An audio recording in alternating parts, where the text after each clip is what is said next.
tertúlia. Meu boa tarde a todos e todas. Hoje é dia 13 de fevereiro de 2015, uma sexta-feira.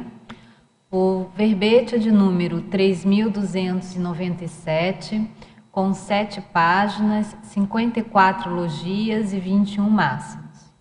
O tema do verbete, microbiota, da especialidade interdependenciologia.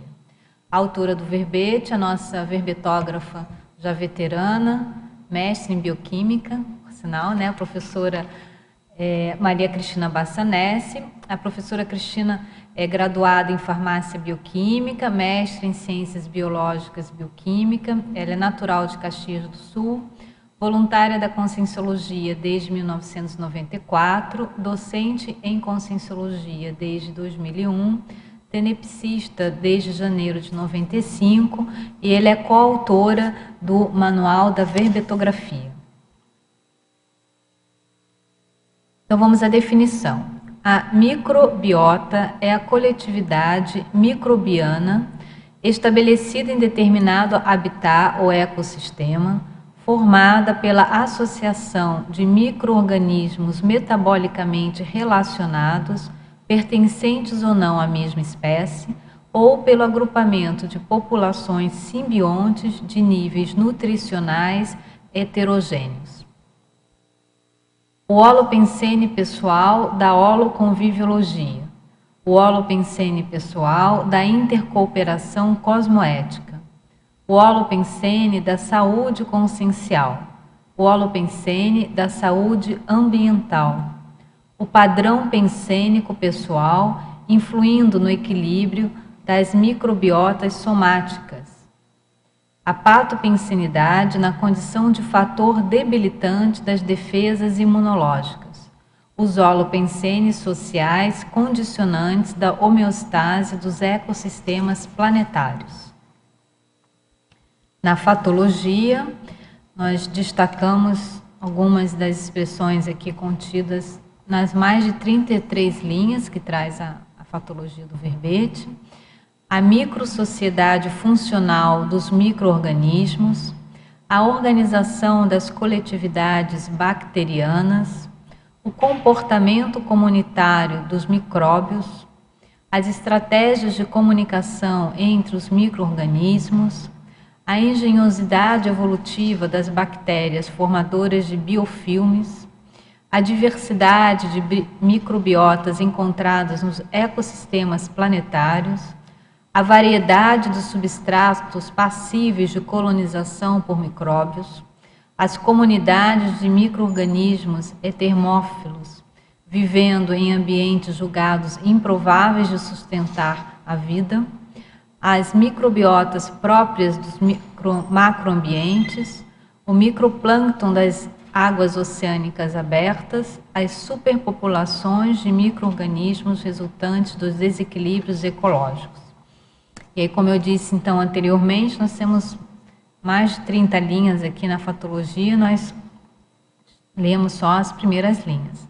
Na parafatologia, a prevenção dos contágios microbianos interpessoais decorrente de ações patológicas, o uso técnico do encapsulamento parassanitário, a desassim após os contatos com pessoas e ambientes infectados, a vulnerabilidade às doenças microbianas da pessoa sem autodefesas energossomáticas, a interassistência parapsíquica com SIM debilitada por moléstia infecciosa, a lucidez necessária ao parapsíquico energizador para a manutenção da homeostase holossomática, a atenção à qualidade do ectoplasma pessoal a ser doado, o campo de pesquisa inexplorado sobre a influência das microbiotas somáticas sobre o padrão ectoplásmico energético das consciências.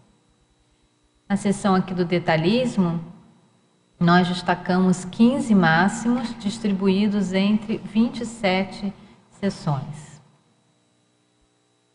Na parte da argumentologia, no item fatores, a professora Cristina, ela traz 13 fatores influentes no espectro de espécies constituintes das microbiotas encontradas nos ecossistemas orgânicos ou inorgânicos, vivos ou inertes. Então, bem interessante aqui, nós vemos quais são os ambientes, né, em que as microbiotas se constituem, né? Em ecomicrobiologia, ela exemplifica em uma listagem de 6 exemplos de macroambientes do planeta Terra, que são caracteristicamente em áreas e regiões ozonas habitados, né, esses macroambientes habitados por microbiotas distintas. E mais abaixo, no item hospedeiros, ela cita na ordem decrescente de complexidade 4 categorias de hospedeiros, respectivos sítios orgânicos, né, que são albergadores de microbiotas. Nós constamos aqui na primeira linha, né? Somos o primeiro aqui dessa listagem. Na remissiologia dos 15 verbetes, nós destacamos biodiversidade, carga da convivialidade, evoluciologia, megaperigo dos efeitos mediatos e saúde física. A distribuição, diversidade e função das microbiotas em miríades de habitats terrestres descerram para o pesquisador a rede de interdependência subjacente à evolução consciencial. Você está ciente da profusão de microbiotas presentes na vida e nos ambientes intrafísicos terrestres? Já refletiu sobre a rede de interdependências permeando a coevolução de todos os princípios conscienciais? A bibliografia específica traz 6 referências e a webgrafia específica traz 13 referências. Partindo agora para a mega-análise, realizada pela equipe da Enciclosapiens, nós temos população, sociedade, bactérias, germes, habitat, micróbios, simbiontes, coevolução, bioconvívio, ecossistemas, parasitismo, probióticos, metagenômica, micro-organismos, microsociedade, intrafisicologia, microbiologia, holoconviviologia, homeostasiologia e interdependenciologia. China, a gente vê até que pela sua formação acadêmica e profissional, né, você tem bastante contato com as microbiotas, né? Mas conta pra gente como é que foi assim a motivação, a inspiração para você trazer esse tema de extrema relevância dentro do contexto da Enciclopédia da Conscienciologia. Ele faz parte de uma série de verbetes que, na verdade, também vão embasar o meu livro, que é sobre isso. Né? Ele surge até a Miriam, que está aqui, que foi a primeira que me deu o toque que eu deveria escrever sobre esse tipo de assunto, porque até então eu achava que isso era coisa da minha profissão e que eu já tinha me aposentado e eu não devia mais tocar no assunto. E aí é que eu comecei a pensar e me disse, não, mas essa é a minha vivência. Né? Então é sobre isso que eu tenho que escrever. Agora, tem sido assim um desafio, porque a ciência muda muito rápido. Né? Então, muitos desses conceitos eu não vivenciei, muitos outros, sim. Mas então, todo ano surgem coisas novas, né? E isso é o maior desafio para a gente trabalhar ou estudar nesse tipo de área. Entendi. Mas é bom porque você vai agora se atualizando, né? E quem sabe eu continue fazendo isso, né? Depois de dessomar. Os paramicrobiotas, talvez tem que pensar aí nos paramicrobiotas, não é isso? Muito bom. Então vamos aqui às perguntas já, Cristina. Em estrangeirismologia, o nosso teletertuliano pergunta: como funciona o sistema Quorum Sensing de comunicação intra- e interespécies microbianas? Esse é um sistema dos mais interessantes. Aliás, eu sou assim, suspeita de falar, mas as bactérias e os micro-organismos em geral fazem coisas muito interessantes. Né? Então, esse é um dos mecanismos que a gente pode aprender muito com elas. É um mecanismo que tanto pode ser de cooperação, como pode ser de competição, de ataque. Né? Mas o que elas fazem? O quorum sensing, literalmente, significa sentido de quórum. Elas conseguem, entre si, se comunicar e perceber quando elas já estão presentes em uma quantidade suficientemente grande para produzir alguma ação. Essa ação pode ser um ataque, ou pode ser um processo de cooperação entre elas em busca de um nutriente, em busca de um processo de sobrevivência qualquer. O que elas fazem? Elas começam a eliminar para o ambiente substâncias químicas. E quando há uma saturação desse ambiente com aquela substância química, é o clique, né, para todo mundo. Então, agora vamos fazer. Então, nesse momento, elas expressam alguma propriedade.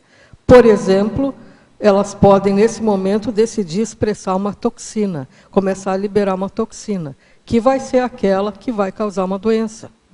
Né? Porque se uma bactéria estiver sozinha num organismo, por exemplo, no organismo humano, uma sozinha e eliminar a toxina, não vai acontecer nada. Ela não vai ter efeito nenhum. Mas se tiver muitas bactérias eliminando a mesma toxina, elas conseguem derrubar o hospedeiro. Então, veja que esse é um processo que eu considero muito inteligente, é uma inteligência química, lógico, né? Mas muito inteligente, que às vezes os humanos não sabem fazer. Por quê? Porque elas não gastam energia à toa. Elas não ficam expressando aquilo que não vai dar resultado. Elas esperam o momento certo para ter uma determinada ação. Né? E um exemplo típico do quorum sensing na natureza é a formação de biofilmes, que depois a gente pode falar mais. Que até é uma próxima pergunta aqui. Então tá. Então eu deixo para aprofundar os biofilmes daqui a pouco mais. Tá? Mas agora, é um exemplo típico de quorum sensing. Agora, o que determina essa atividade de cooperação ou essa atividade de competição? Não, elas não têm esse discernimento. Não tem, né? Mas não chegam a esse nível. Elas simplesmente querem sobreviver. Então elas vão fazer. A questão é a sobrevivência. É a sobrevivência. Aquilo que for aquilo que for melhor para elas, né? Então, normalmente assim, o que é importante desse mecanismo é que ele é muito mais um processo de cooperação. Uma cooperação que pode ser para combater outro ser vivo, né? Mas não entre elas.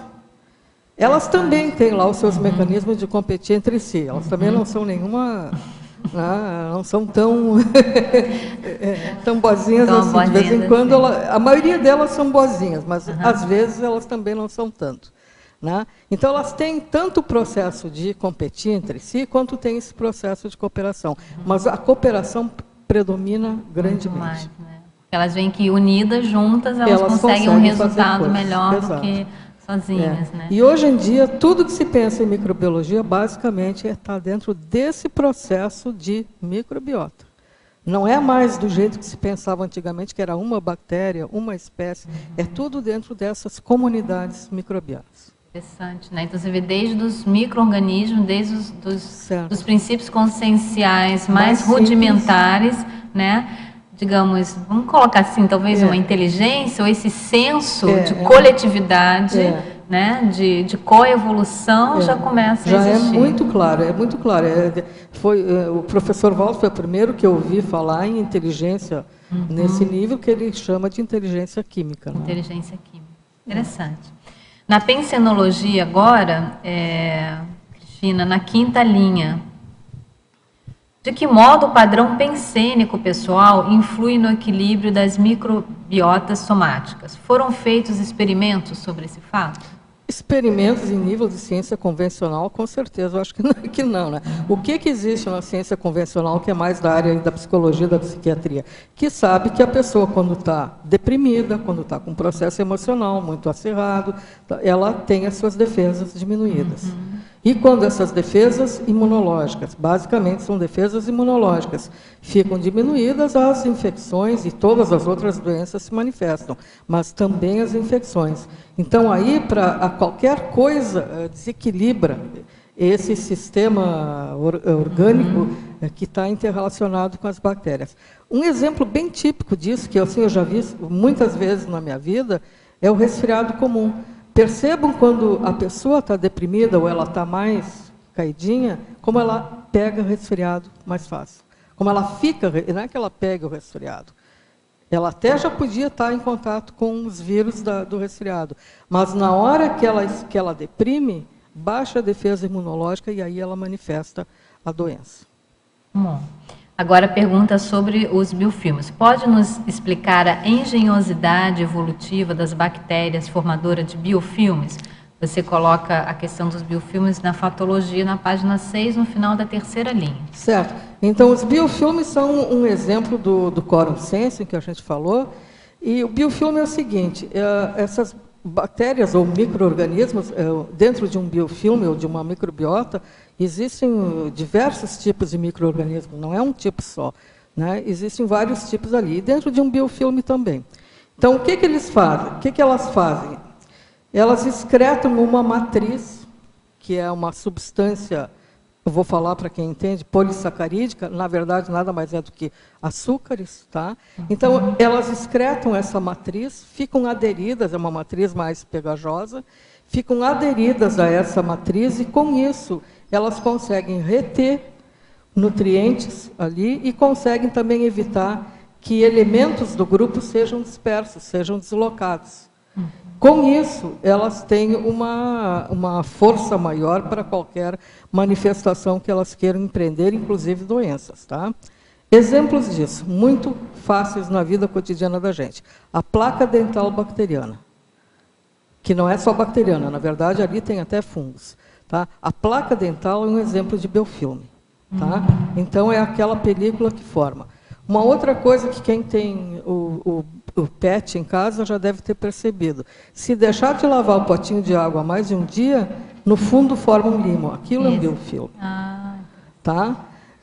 Outra coisa mais relacionada às doenças, a fibrose cística. A fibrose cística é uma doença causada por uma bactéria chamada pseudomonas. Causada pela bactéria, não.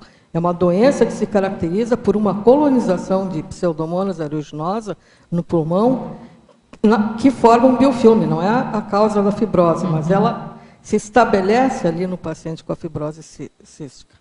Né? Então, são N situações em que esses biofilmes acontecem, tanto dentro de organismos vivos, quanto na natureza. Na natureza. Né? Eles podem ser criados, por exemplo, sobre rochas, né? Dentro de plantas, em animais, em tudo que é lugar. Bem interessante. Agora, na fatologia, na página 6, na 7ª linha, você pode abordar o microplâncton das águas oceânicas abertas? Aí era bom falar, eu acho que talvez com o item que vem em seguida, porque fica muito vago assim. O microplâncton nada mais é do que todos esses micro-organismos que vivem até nos primeiros 100 metros das águas oceânicas. Tá?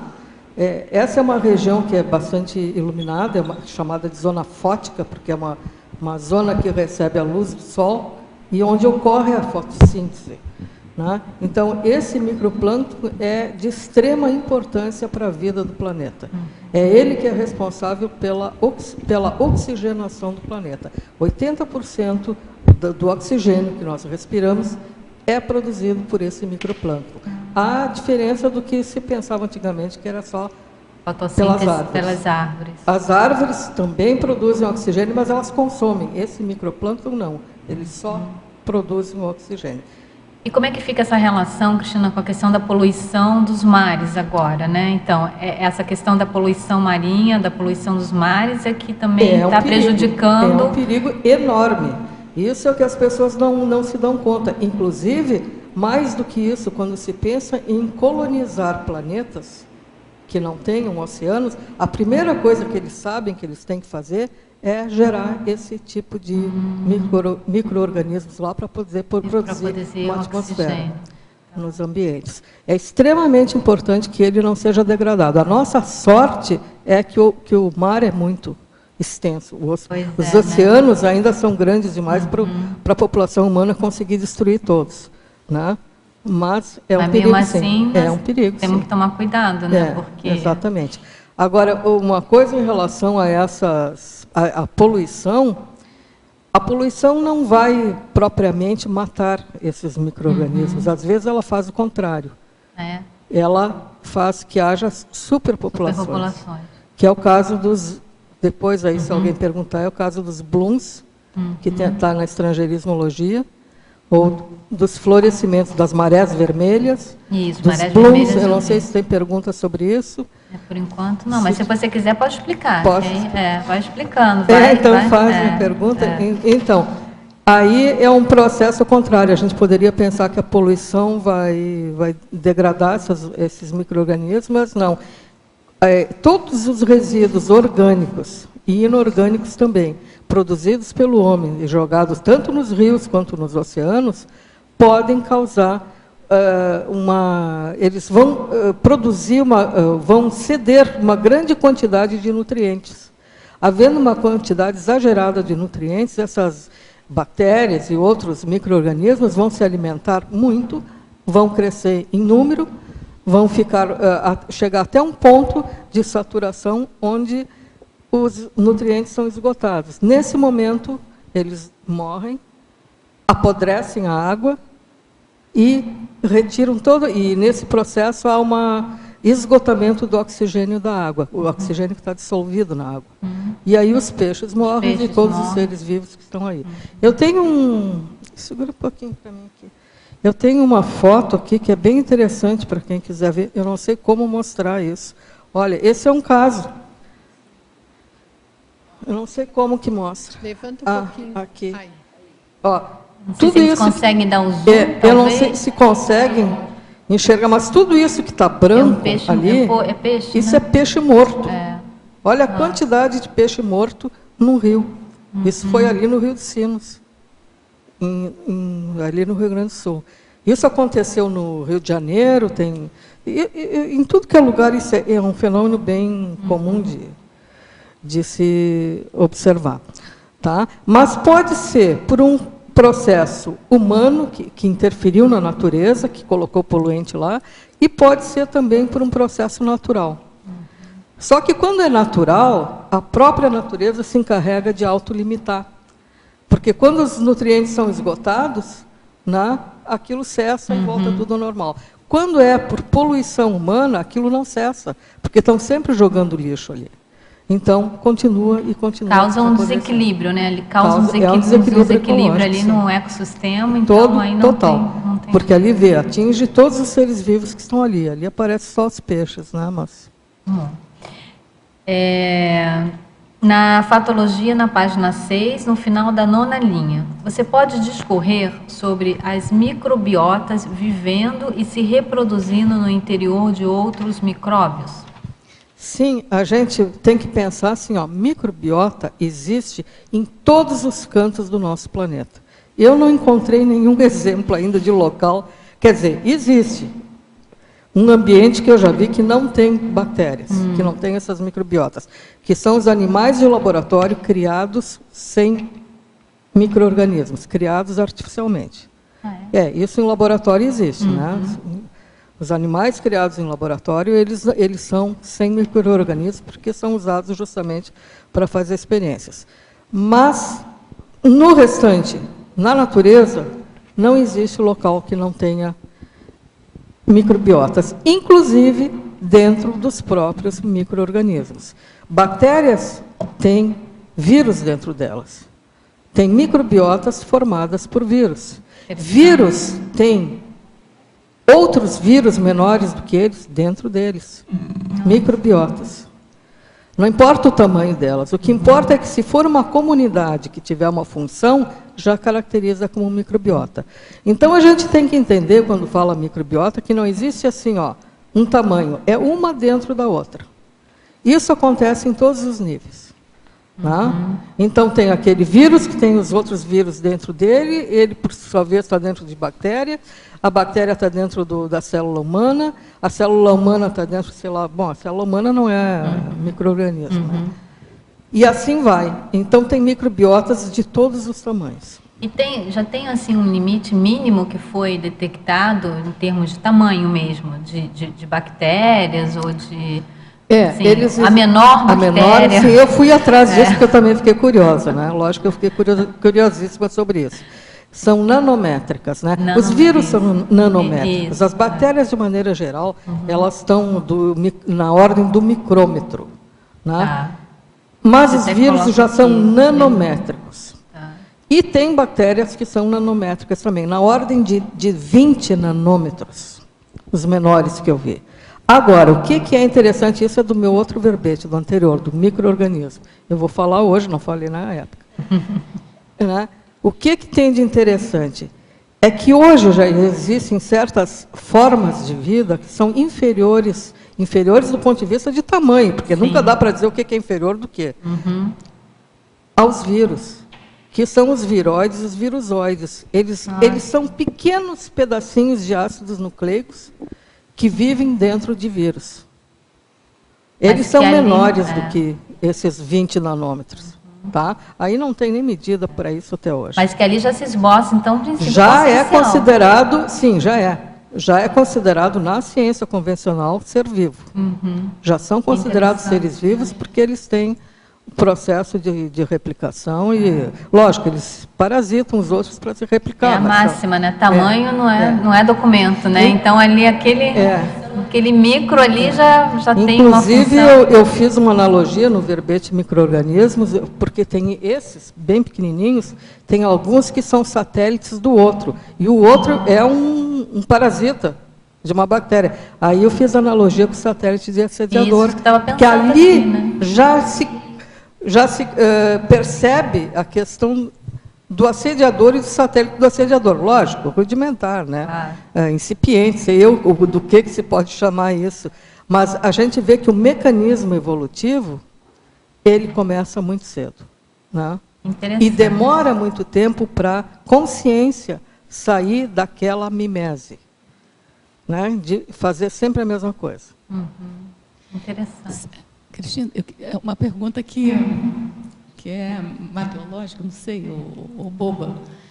É assim, eu fiquei pensando, porque essa coisa de tamanho depende do referencial.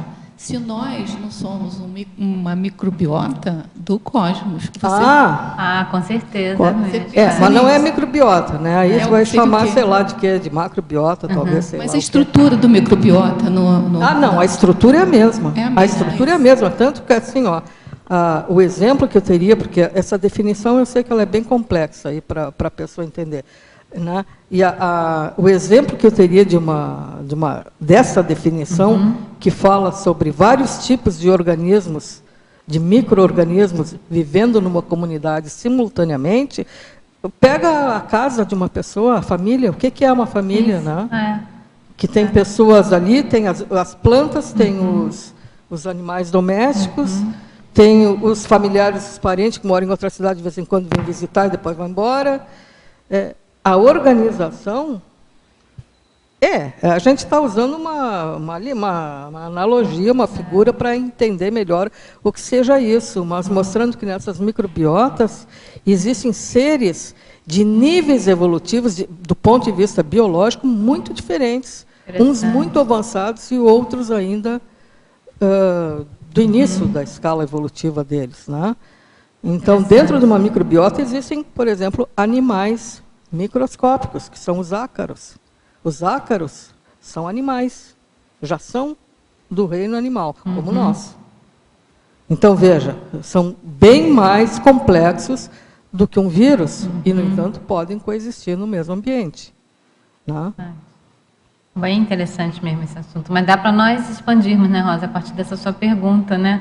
Qual que é a nossa função aqui, imagina... sei lá, uma consciência livre, né, olhando para a nossa galáxia, vendo, olha ali... Eu já pensei isso, eu já me senti aquele planetinha assim, mínimo ali é menos até que uma célula, talvez, né, no cosmos, e nós aqui, a população, se 7 bilhões, pelo menos de consciência, né, somos... Você pensa, sabe o quê? Num terremoto, num vulcão, o que seria isso? E a gente no meio disso tudo. Essas reflexões, quando a gente começa a estudar isso aqui, surgem inevitavelmente, e é interessante, né? Porque tu não pensaria que tu iria refletir sobre a questão da consciência livre ao estudar microbiologia. E muitas vezes eu pensei sobre isso. Mas é uma relação que você faz aqui do microcosmo direto, com o do macrocosmo, direto, entendeu? direto. Então, acho que até mesmo para a gente entender o macrocosmo, esse conhecimento, esse entendimento do microcosmo é fundamental até para a gente fazer essa Parece que o mecanismo, a rede, que é a essência desse verbete, que é essa rede de interdependência, ela começa lá no início e continua, né? Não tem fim isso. Bom.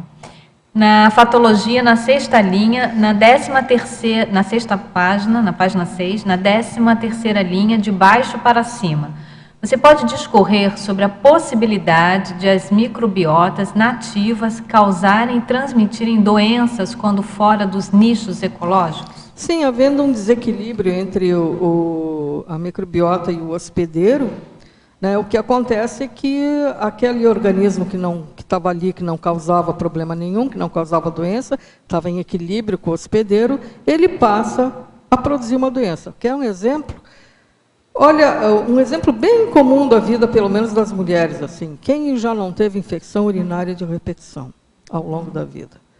Ora, em mulher, as maiores causas de infecção urinária são a contaminação por bactérias que existem no intestino. Né? Por quê? Por uma questão anatômica, por uma série de razões ali, é mais fácil de haver essa contaminação. Aquelas bactérias, a mais comum delas, que causa infecção urinária, por exemplo, uma Escherichia coli, ela é a das mais comuns dentro do intestino. Por que no intestino ela não causa doença? E por que quando ela sai dali e vai para outro local, ela passa a produzir? Outro exemplo, também feminino, aí, porque são esses bem comuns que a gente vê, são as candidoses, as vulvovaginites por cândida. Mesma coisa, a cândida vive normalmente no intestino, na pele, em várias secreções sem causar nada. Por que lá pelas tantas ela começa a produzir doença? Então, houve um desequilíbrio que pode ser em nível orgânico, em nível de imunológico, em nível até de processos bioquímicos mesmos do organismo, em que leva aquele organismo sair do nicho dele, sair e produzir doença. Né? Muito bom. Professora Cristina, em citaciologia, na página 5, você pode expandir a relação da citação com o tema do verbete? A citação que você traz... esse é do livro Microcosmos, tá? É da Lins Margulies, na verdade. Ela escreve esse livro junto com o filho dela. Ela era casada com o Carl Sagan. Eles estudavam muito essas coisas, todos. O filho também estuda. E ela tem essa citação que eu achei interessante, né? Que a vida não se aposta do planeta pelo combate, mas sim pela formação de redes. Porque é exatamente isso que a gente está mostrando, que as microbiotas fazem, né? São sempre redes de intercooperação. Ainda que, como a gente disse, de vez em quando tem lá os seus combates também, né? Você não menciona esse livro aqui na sua bibliografia, né? Eu não menciono por uma razão muito simples, porque eu não consegui a cópia, eu não consegui o original dele para ter, e eu, sem ter o livro na mão, eu não cito ali. Entende? Mas você falou do livro Microcosmos. Microcosmos, da Lins Margulies. Em fatologia, na página 6, na 12ª linha, você pode falar sobre o projeto Microbioma Humano? Sim. Reformulando o entendimento sobre o ser humano. Também fico curiosa. A primeira coisa que eu vou fazer a chamada para o meu próximo verbete, que já está pronto, que é microbioma humano. A gente vai falar especificamente sobre esse assunto, tá? Que aí são as microbiotas dentro do corpo humano. Especificamente essa influência na saúde e na doença humana. O que é esse projeto Microbioma Humano? É uma coisa muito recente, ele só foi desenvolvido em 2012. Isso, que você colocou aqui, o ano base. Coloquei aí, 2012. Então, é um assunto muito novo, e como é novo ainda, é muito aberto, tem muita lacuna ainda. Mas o que se sabe? Que eles, quando começaram a identificar qual era a composição de micro-organismos no interior do corpo humano, isso que é o projeto Microbioma Humano, eles se deram conta de tantas coisas que não sabiam, que os conceitos, todos os paradigmas da microbiologia até então começaram a cair por terra. E ainda estão caindo. Né? A primeira coisa, eles se questionaram, bom, mas então é aquela história que tem até artigos que falam, então nós somos só 10% humanos. Né? O ser humano tem 10 vezes mais bactérias do que células humanas no corpo. Então, nós somos só 10% humanos, né? Isso foi uma chamada de uma notícia que saiu, né? Nós somos seres bacterianos, isso?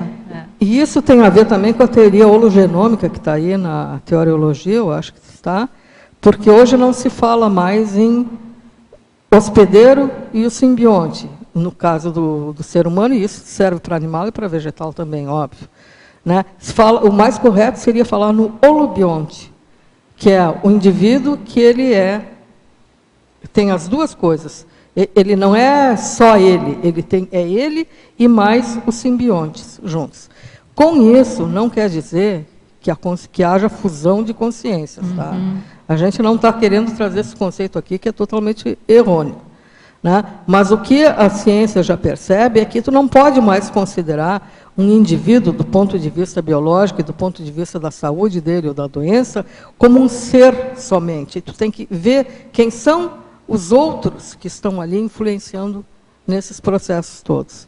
Então, tu tem que ter uma abordagem ampla, uma abordagem de que isso tudo é um sistema maior. Não é mais só o homem, é o homem mais a microbiota total dele. Né? É nesse sentido. Então, dá um senso mais de coletivo.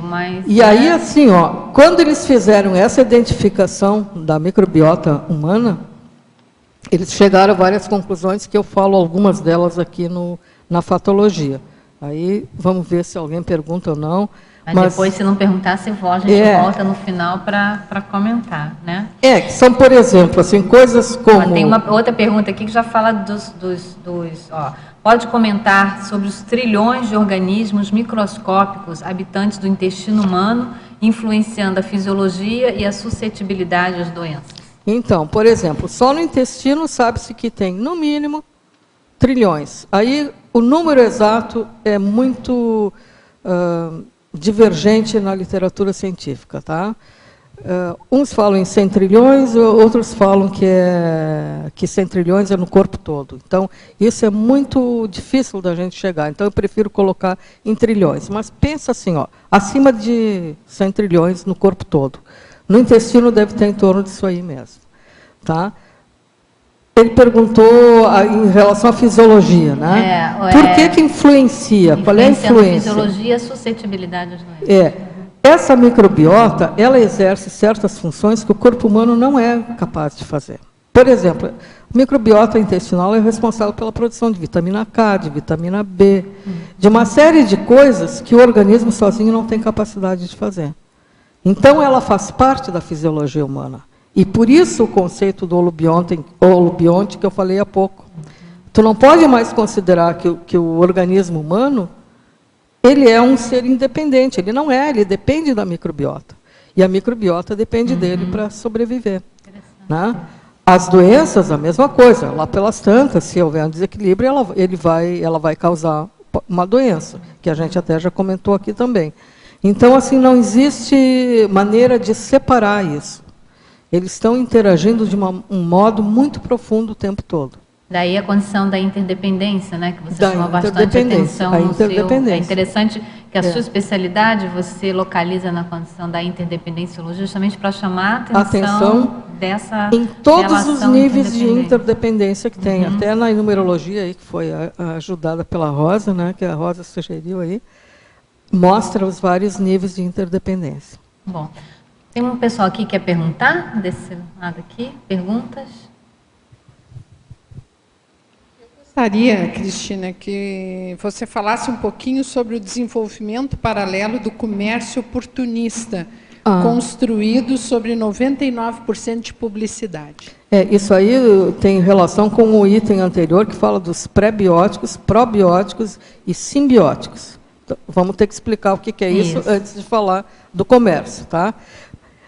Em função da grande importância que vem se dando a questão das microbiotas, em especial a microbiota intestinal nos processos de doença, que elas podem causar quando está alterada, né? Por exemplo, aqueles casos de intolerâncias alimentares, de diarreias crônicas, de uma série das síndromes metabólicas, elas vêm da obesidade, vêm sendo implicadas em uma série de coisas. Então, com isso tudo, começou a surgir uma cultura de se utilizar bactérias, ingerir bactérias, que são os probióticos, para tentar solucionar esses problemas. E, de fato, são artifícios que os gastroenterologistas usam hoje em dia e que têm auxiliado até um certo ponto. Eles não conseguem curar, mas conseguem auxiliar. Já os prebióticos são fibras, são compostos, são fibras que auxiliam nesse processo intestinal. Juntando substâncias prebióticas com probióticas, nós vamos ter suplementos alimentares, medicamentos, chame como vocês quiserem, porque isso também não está muito claro o que seja, é o que chamam de alimentos simbióticos. Tá? Então, os simbióticos são prebióticos mais probióticos, que nada mais são do que culturas bacterianas junto com fibras que vão auxiliar o funcionamento intestinal. Isso vem se tornando assim, uma grande promessa no futuro de resolver essas doenças. Mas com isso, com essa promessa, que ainda não chegou lá, vem também o comércio oportunista. Então a gente vai ver na televisão aquele iogurte fantástico e maravilhoso que resolve todos os problemas e aparece um monte de mulher bonita, cada uma representando uma bactéria, né, e assim por diante. Como se fossem milagrosos. Não são, não estou nem dizendo que lá não tenha um efeitozinho, mas os iogurtes até não são os melhores, tem alguns medicamentos que são melhores do que esses. Então, é isso que tem que ter cuidado. Nós estamos na era dos prebióticos. Você coloca que é a era dos probióticos. Né? Nós estamos iniciando a era dos probióticos, que eles realmente, o dia que eles forem eficientes, ainda não são, o dia que eles forem capazes de curar, eles vão ser uma ferramenta extremamente importante. Tá? Cristina, e eu também gostaria... Desculpe, Rosa, quer falar? Eu também gostaria que você falasse sobre a bioconvivialidade harmônica com os micróbios, necessária, mas ainda mal compreendida. Porque essa bioconvivialidade ela é essencial, né? A harmonia, a homeostase, quer seja do soma humano, quer seja do soma animal, vegetal, ou do ecossistema todo do planeta, ela passa por uma bioconvivialidade. Não sei se tu concorda. Nós temos que saber como viver harmonicamente com todos os princípios conscienciais. Quer seja não destruindo a natureza e eliminando esses locais onde existem micro-organismos ou não poluindo esses ambientes, quer seja no nosso soma, cuidando da dieta, cuidando do tipo de alimentos que nós vamos ingerir que vão favorecer a alteração dessa microbiota, quer seja evitando o uso indiscriminado de medicamentos que vão alterar essa microbiota, por exemplo, os antimicrobianos, que é um dos maiores problemas que existe hoje, né, que é o uso indiscriminado de antimicrobianos, que alteram profundamente a microbiota intestinal e causam uma série de doenças. Né? Cristina, então nós podemos concluir que se o indivíduo tiver uma ortopensenidade, ele estará ajudando toda essa rede, toda a microbiota do organismo dele a evoluir mais rápido ou melhor? Podemos concluir assim? Eu acho que assim, a evolução, não tenha dúvida que nós estamos evoluindo junto com esses princípios conscienciais, que eles são do nosso grupo evolutivo, né? E muito próximo, os que estão em nós. Isso já é assunto para o próximo verbete, mas, enfim, eles estão muito próximos de nós. E o professor Valdo falou sobre isso. Achei um barato. Um beijo que a pessoa dá na outra, você está fazendo a transmigração de um monte de bactérias. Essa não ouvi. Né? Então, sem dúvida nenhuma, né? Não sei se eu respondi a tua... Ótimo, obrigada. Eu acho que guardar essa relação de interdependência saudável, cosmoética, né? A cosmoética que perpassa isso. Eu acho que essa condição da cosmoética... Porque a cosmoética perpassa o manuseio com o ambiente, que vai interferir nesse equilíbrio da microbiota planetária, né? E a cosmoética conosco mesmo, com os cuidados que nós temos com o nosso corpo, com os pets, com as plantas, né? E fazer dessa relação de interdependência uma relação evolutiva, né? Para, digamos assim, para ambas para as várias espécies, para os vários reinos, né? Mas do ponto de vista que seja evolutivo, sem descompensar. Eu acho que essa descompensação, esse desequilíbrio, né? Que muitas vezes nós mesmos provocamos, seja intencionalmente ou não, é que perpassa pela condição da anticosmoética. Isso vai afetando, né, a evolução desses micro seres. Rosa, eu só vou passar a palavra para ela, que ela estava mais na frente. Você quer fazer? Uhum. Vai falando que vai acontecer. Parabéns pelo tema e pelo desenvolvimento do verbete, ele está muito bom, bem cheio de informação. Eu achei legal que tu começou falando a respeito de como a ciência agora está estudando não apenas os organismos individualmente, mas em conjunto também. E eu acho que isso acaba sendo até uma consequência de como a gente está cada vez percebendo mais e mais a interconexão das coisas, né? E eu queria que tu falasse de algumas coisas, assim. Uma delas é se tu já ouviu falar das amebas sociais. Não. Elas são um grupo de amebas que elas têm a capacidade de viver tanto unicelularmente como se formar em um grande indivíduo, e elas têm um processo social realmente muito legal, que elas crescem, algumas se sacrificam para que outras se reproduzam. Isso é quorum sense. Isso é o mecanismo quorum sense. Isso, e no meio do caminho algumas tentam trapacear, e no meio disso outras tentam pegar as que estão trapaceando também, então é muito Elas legal. são danadas, olha, os micro-organismos, vocês não pensem que eles são danadinhos. E isso tudo dentro assim da mesma espécie, que é bem legal. Eu queria também saber se tu já ouviu falar de kefir. Sim. E isso, se tu queria me dar um parecer sobre eles até. Estou criando alguns olha, em casa. eu nem sei direito, eu já vi isso, eu achei tão nojento, para dizer a verdade. É uma solução que as pessoas bebem, né? É cheio de bolotinha dentro, eu acho que aquilo... Eu não sei do que ele é formado, se é de levedura ou se é de... Levedura. É de levedura, né? Eu achei que fosse. Para mim, aquilo era a escultura que eu fazia no laboratório, ou é eu não ia jamais tomar aquilo, né? É bactéria, eu acho que é bactéria. Não sei se era... Eu cheguei a olhar, eu acho que eu cheguei a examinar aquilo lá para ver o que era, né? É a mesma filosofia dos probióticos, tá? Então, só que tem coisas que são um pouco exageradas, né? Assim, tem que ver. E qual é o efeito? Se aquilo fosse tão bom, estaria sendo... Aí, os médicos estariam aconselhando isso e outras coisas mais. Eu não acho que seja lá essas coisas, não, tá? Eu vi há muito tempo atrás, achei horrível. O cheiro é horrível. Cheiro de cultura bacteriana. É bem isso. Tu podia falar um pouco sobre isso, né? Não.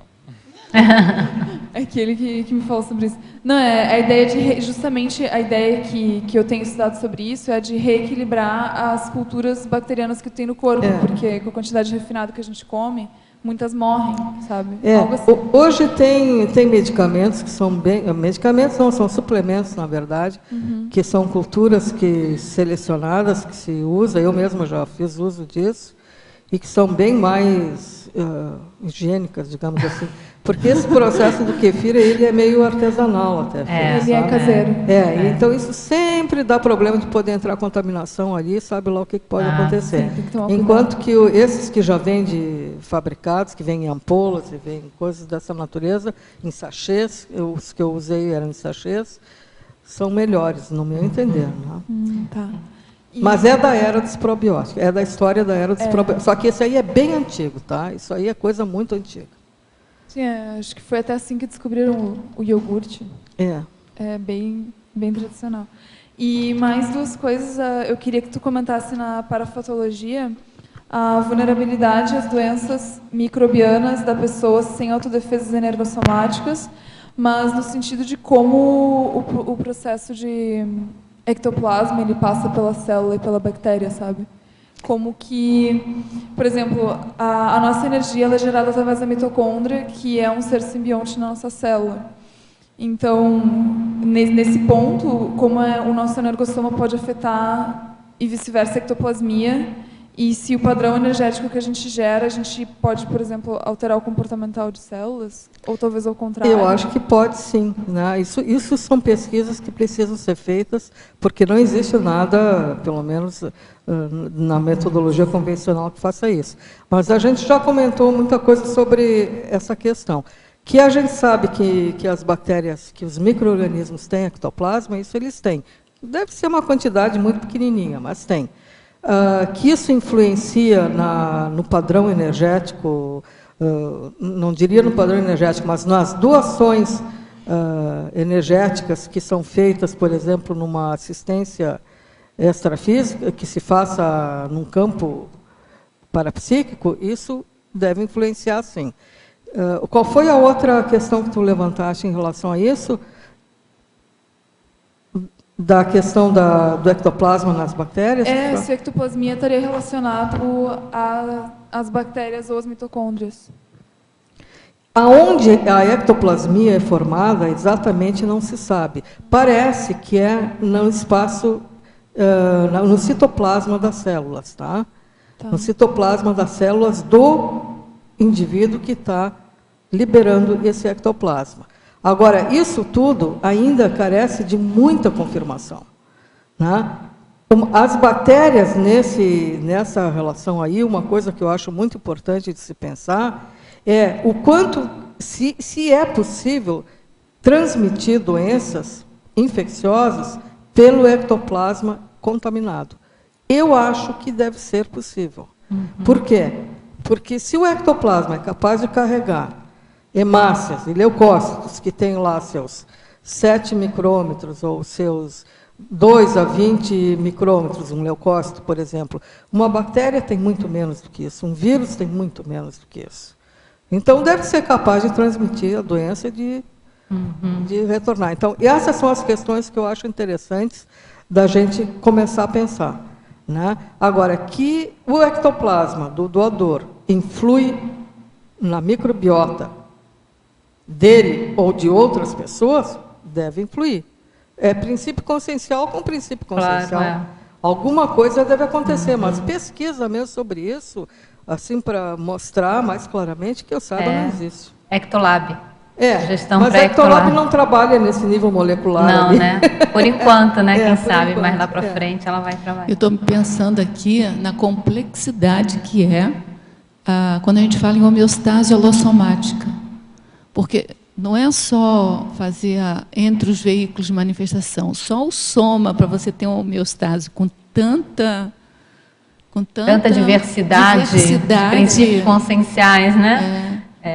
Que, na verdade, a gente é o cosmos mesmo, quando fala assim, não é menos, não. Por isso essa abordagem do holobionte, que não é mais possível pensar no indivíduo como desligado de tudo isso. Agora, eu queria te perguntar uma coisa.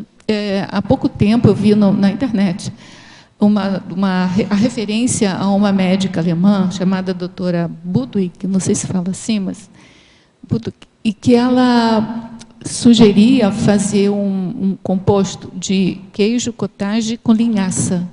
Tem alguma coisa a ver com essa coisa do probiótico? E era para intestino. E realmente eu fiz experiência, é excelente mesmo. Mas você sabe que não, mas tem com alguma micro-organismo ali não, teoricamente, não deveria ter micro-organismo. Deve ser pela ação da própria linhaça. Mas será que não seria pelo queijo cottage? Por que tem que ser o queijo cottage? Você sabe alguma coisa? Não, né? Não tenho ideia. Que ela explicou lá, mas eu não entendi. Mas tinha uma explicação, assim, eu queria saber. Outra coisa.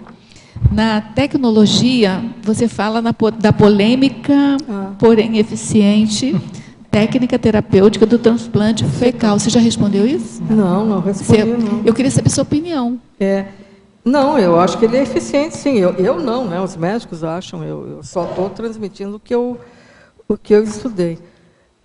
Essa terapêutica, ela não é nova, não. Ela é antiga, só que antigamente não tinha grande sucesso. Até que lá pelas tantas, os holandeses, isso foi no século agora, eles descobriram uma maneira de resolver o problema de diarreias crônicas muito, como é que eu vou dizer, muito graves, de pessoas que não conseguiam se curar com tipo de antibiótico nenhum. Né? E eles viram que tentaram recolonizar, então, essa microbiota intestinal. E não conseguiram de jeito nenhum, né? Nem com pré-biótico, nem com probiótico, nem com nada disso. Então, o que eles fizeram? Vamos fazer transplante fecal. Vamos pegar as fezes de uma pessoa sadia e vamos colocar em outra para reflorestar, se é assim que a gente pode chamar. Né? Reflorestamento da flora. Aí. Então, o que acontece? esses holandeses tiveram sucesso. Pela primeira vez, a técnica deles funcionou, só que eles usavam uma sonda nasal e lançavam essa solução das fezes no duodeno. O duodeno é a primeira porção do intestino delgado, é logo depois do estômago. Tá? Então, isso poderia, eventualmente, até causar refluxo, seria uma coisa muito nojenta. Né? E ela é polêmica por causa disso. Por quê? Porque, em primeiro lugar, ela é assim, horrível da gente pensar. Né? Ela causa uma repugnância. Segundo, tu está colocando ali bactérias que tu não... E mais o que a gente não sabe. A gente não sabe, Né? Então, a longo prazo ou a médio prazo, as consequências disso não se sabe. O que os médicos fizeram para tentar evitar esses problemas, e é o que eles fazem até hoje, e está funcionando muito bem, por isso que ainda não abandonaram a técnica.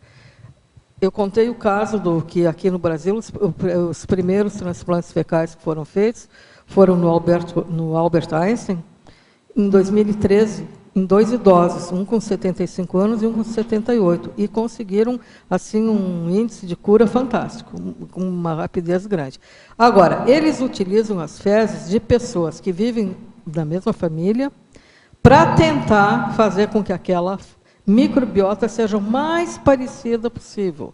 E de pessoas que sejam sabidamente saudáveis e fazem testes sorológicos nessas amostras de fezes para ver se não tem essas doenças que a gente conhece, mas tem sempre alguma que a gente não conhece, né, que é o perigo, né, e estão tendo bons resultados. Então, hoje, para doenças, para essa colite pseudomembranosa causada por Clostridium difficile, que é uma bactéria que resiste a tudo que é antibiótico. Parece que esse é o melhor tratamento que existe. E tem funcionado muito bem. Hoje, esse médico brasileiro, que é um gastroenterologista, ele utilizou a endoscopia e faz o paciente sedado e coloca no jejuno, que é a porção intermediária do intestino delgado. Então, já é mais abaixo. Então, não tem aquele problema de refluxo, já melhora a coisa. E eles têm tido excelentes resultados. Nossa, interessante. Muito bom. Na fatologia, na página 6, na quarta linha, de baixo para cima, Cristina, a teletertuliana aqui pede para você explicar a previsão de máquinas bioelétricas formadas por bilhões de bactérias geradoras de energia alternativa. Então, esse é outro negócio fantástico que eu achei, assim... as máquinas bioelétricas, elas são baseadas, de novo, nos biofilmes. Tá? Então, o que eles viram? Primeiro, eles descobriram uma outra coisa, além da existência dos biofilmes. E isso é uma descoberta bem razoavelmente recente. Descobriram que bactérias podem produzir eletricidade e podem transmitir eletricidade, podem transmitir elétrons. Elas produzem nanofios, nanotúbulos, né? Como se fossem pequenos pseudópodos muito longos. Imagina uma bactéria de 1 micrômetro, por exemplo, produzindo um nanofio de 12 milímetros. Para nós, equivaleria a um filamento de quilômetros, comparado com o nosso corpo.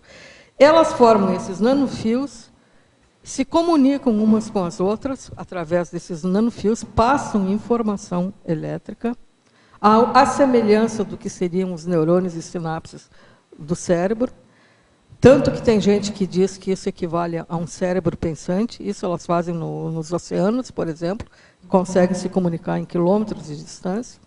Então, eles percebendo essas propriedades das bactérias, desse tipo de bactéria que produz nanofios, eles viram que podiam fazer biofilmes com elas e usar em interfaces de mecanismos, parte máquina, parte biológicos. E esses biofilmes microbianos estariam nessa interface transmitindo a eletricidade. Funcionariam como se fossem transistores. Não me pergunta para entrar muito na questão de máquina, que eu também não entendo. Mas pode sim. Queria te fazer uma pergunta. O que garantiria, em se tratando assim de organismos vivos, o que garantiria a continuidade do fluxo elétrico? No caso? Não faço ideia. Isso é uma... O que garante a continuidade? Não sei. O que eu sei te dizer porque um fio a gente garante a continuidade. Você bota o elétron aqui, ele vai chegar lá no fim. Uma cadeia de bactérias, o que garantiria? Não, deixa eu te dizer como é que é essa cadeia. Esses nanotubos são filamentos de proteínas. E o que eles conseguiram medir em laboratório é que, através desses filamentos de proteínas, passa corrente elétrica, passa elétrons. E isso foi detectado em laboratório. É isso que eu sei te explicar. Entendi. Agora, o porquê são bactérias que produzem eletricidade. Como é o metabolismo delas. Entende? Então, são essas descobertas fantásticas. E, a partir disso, surge a ideia dessas máquinas bioelétricas e de uma outra coisa que eu também cito em alguma parte aqui do verbete, que é a energia alternativa, a produção de energia alternativa, limpa, né, através dos cultivos de bilhões dessas bactérias que produzem energia e que poderiam ser anexadas a eletrodos que captariam essa energia e poderiam ser utilizados. Estou falando, é a solução propaganda, gente. Trabalhar com... Então, agora, na questão da astronáutica, que a gente tem falado muito aqui na minha tertúlia, né? O professor Valdo tem ressaltado muito, ultimamente, né, essa condição da astronáutica. Talvez na colonização de outros planetas, essa solução, né, porque você né, levar para outros planetas ou para outros astros, máquinas, equipamentos, isso às vezes fica inviável, mas se essas pesquisas evoluírem no sentido de como utilizar esses micro-organismos para gerar, por exemplo, energia... Porque, veja, olha a importância disso. Como é que você vai fazer energia num... Micro-organismos são os seres mais comuns no planeta. Entende? Não existe organismo vivo que exista em maior quantidade do que micro-organismo. E eles estão em tudo que é habitat, em tudo que é ecossistema. Então, tem que começar a aproveitar. Já é muito aproveitado. A gente é que não conhece, né, o mundo microbiano que existe por aí e que já está sendo utilizado e a gente nem fica sabendo. Só tem medo, quando, na verdade, eles ajudam um monte. A gente aprende desde pequenininho, cuidado com o micróbio. A gente tem um medo. Eu tenho medo de micróbio. Falou micróbio, não tenho a menor ideia. Sabe qual é a estimativa de micro-organismos no planeta Terra?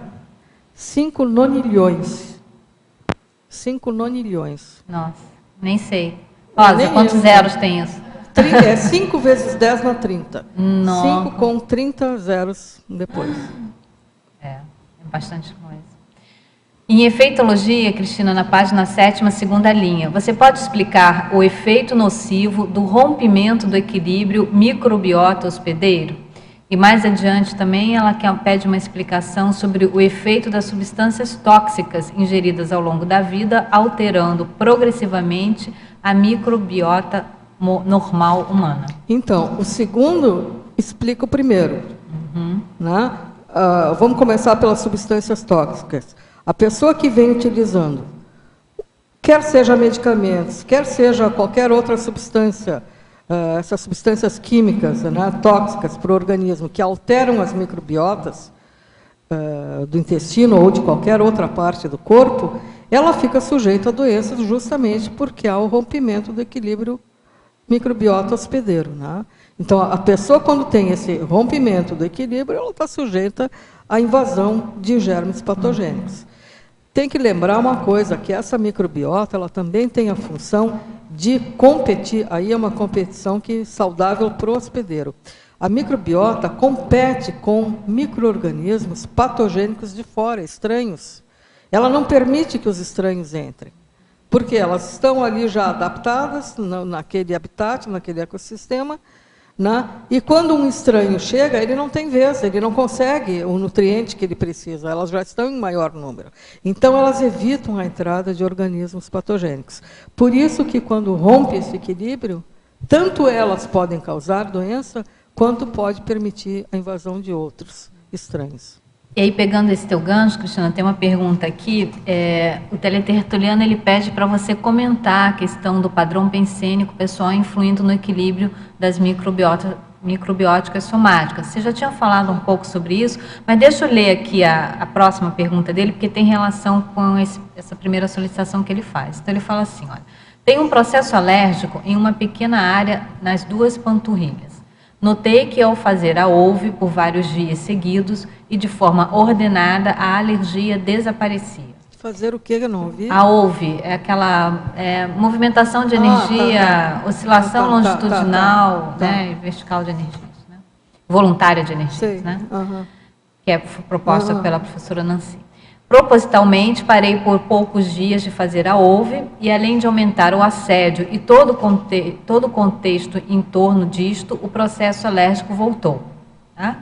Então, por isso ele pergunta. Então, só para refazer, ele fez um trabalho de energias, uma circulação fechada de energia, né, um trabalho com energias, e enquanto ele estava fazendo isso de forma sistemática, a alergia desapareceu. Então, ele pergunta, como a alergia interagiu com as energias em torno? Como poderia estabelecer uma pesquisa científica a fim de buscar explicações mais detalhadas a esse caso? Os fungos e toda a microbiologia possuem princípios conscienciais próprios ou são apenas processos holopensênicos semelhantes aos bagulhos energéticos? Os fungos e toda a microbiologia possuem princípios conscienciais próprios ou são apenas processos holopensênicos semelhantes aos bagulhos energéticos? Não. Aqui ele fez uma... Tá, vamos começar. Não, essa última parte até entendi e consigo responder. A primeira das alergias é mais complicada. Em primeiro lugar, porque a alergia não tem relação necessariamente com bactérias, tá? Então é muito interessante você observar. Então, o processo alérgico ele pode ser a produtos químicos e a uma série de outras coisas, não tanto a micro-organismos. Então, ali a relação desse processo alérgico com o estado vibracional ou qualquer outra prática energética, aí teria que estudar, eu não faço ideia. Isso aí é da área da alergia. Muitas vezes alergias têm um processo de toxicidade, né? Está relacionada à intoxicação, né, orgânica, e aí essa relação com a condição energética, ela é muito próxima, né? Então, ele realmente tem que fazer os estudos dele, continuar fazendo o EV, continuar fazendo a circulação de energias, né? Não é parando com esse trabalho energético que vai resolver. É por aí. Agora, a outra parte... Então, ele quer saber da questão se os fungos e a microbiologia possuem princípios conscienciais próprios. Eles são princípios conscienciais. Eles são princípios conscienciais. Porque ele falou, ou são apenas processos holopensênicos. Não, e não são bagulhos energéticos, tá? Essa que é o mito de que todos os micro-organismos são maléficos. Não, eles não são bagulhos energéticos, eles são princípios conscienciais. Alguns podem ser benignos e outros mais patogênicos, mas isso aí faz parte do processo evolutivo. Né? Do mesmo jeito que a gente não pode dizer que um bandido é um bagulho energético. Ele até pode funcionar de vez em quando, alguma coisa meio parecida, mas não dá para dizer. Ele é uma consciência em evolução. Está lá dentro dos seus processos. Não está numa fase mais assediadora, do que fase mais patológica do que tudo. Mas essa é uma questão que a gente estava comentando, né? De repente, já nesse esboço do princípio consciencial dos micro-organismos, já existe ali uma tendência mais, digamos assim, assediadora ou mais patológica, mais organizada, e tem da assistência também. Essa questão eu coloco no verbete micro-organismo que eu já apresentei. Que existe ali incipiente a interassistencialidade e também a assedialidade, que já ocorrem os dois mecanismos. Interessante. Quer perguntar, Ana? Na numerologia, você podia ampliar um pouquinho mais a primeira e a interdependência geoespacial, a biológica e a geoespacial? Bom, a biológica é bem óbvia, né? Assim, todos os processos biológicos são dependentes de micro-organismos. Tanto eles são interdependentes entre si, quanto com os outros seres vivos. Tá? E da próprio funcionamento dos somas, eles precisam, eles têm essa interdependência. Então, essa questão biológica não tem como fugir. E a geoespacial é isso? A geoespacial tem que pensar assim, em um ecossistema, seja ele qual for, tá? Ou em um habitat, seja ele o corpo humano, seja ele uma planta, seja ele o oceano, ou o rio, seja lá o que for. Existem microbiotas que estão partilhando o mesmo espaço. Cada micro-organismo com as suas necessidades nutricionais, cada um com seus desempenhos, mas existe essa partilha de um mesmo local. Então, há uma interdependência. E mais, um produz, em geral, uma microbiota, mesmo quando ela é composta por uma variedade muito grande de micro-organismos, o que um produz é o alimento do outro. e assim por diante. Eles não estão juntos no mesmo local à toa. Então, o que um produz, o outro consome, o que o outro consome, depois gera de novo o produto que aquele primeiro precisa, e assim por diante. E isso é geoespacial, porque eles se reúnem naquele local, porque aquele ambiente ali tem as condições que eles precisam.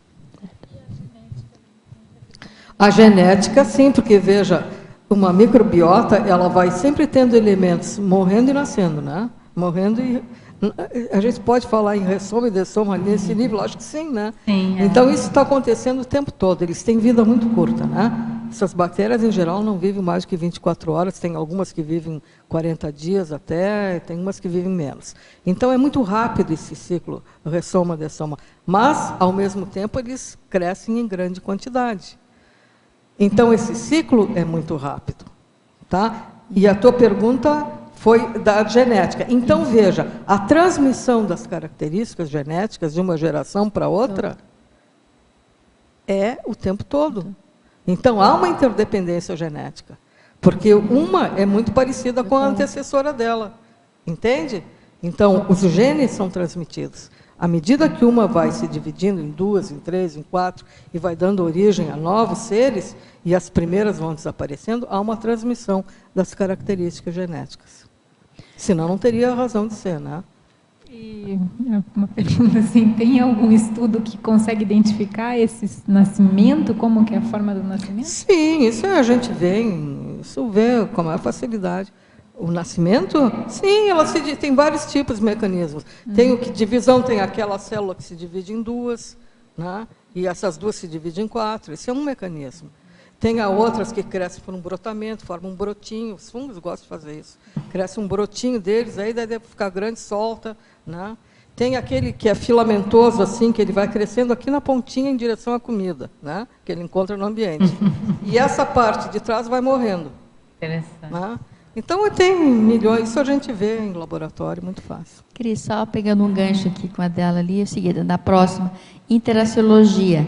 Há interações microbianas estabelecidas em base nutricional e de sobrevivência. Interações microbianas tudo que interessa para os micro-organismos é onde eu posso comer, onde tem comida, o que eu posso fazer para sobreviver. É a base deles. Tá? Cristina, vamos lá, olha. Na fatologia, na página 6, na 9ª linha, de baixo para cima, pede-se para você esclarecer a crescente importância terapêutica dos suplementos dietéticos simbiontes. Você comentou alguma coisa foi o que a sobre gente isso, falou né? já. Dos pré-biontes, né? Exatamente, né? Porque isso aí é uma promessa de tratamento para todos esses problemas, esses distúrbios gastrointestinais. É uma promessa bastante grande que vem aí do futuro.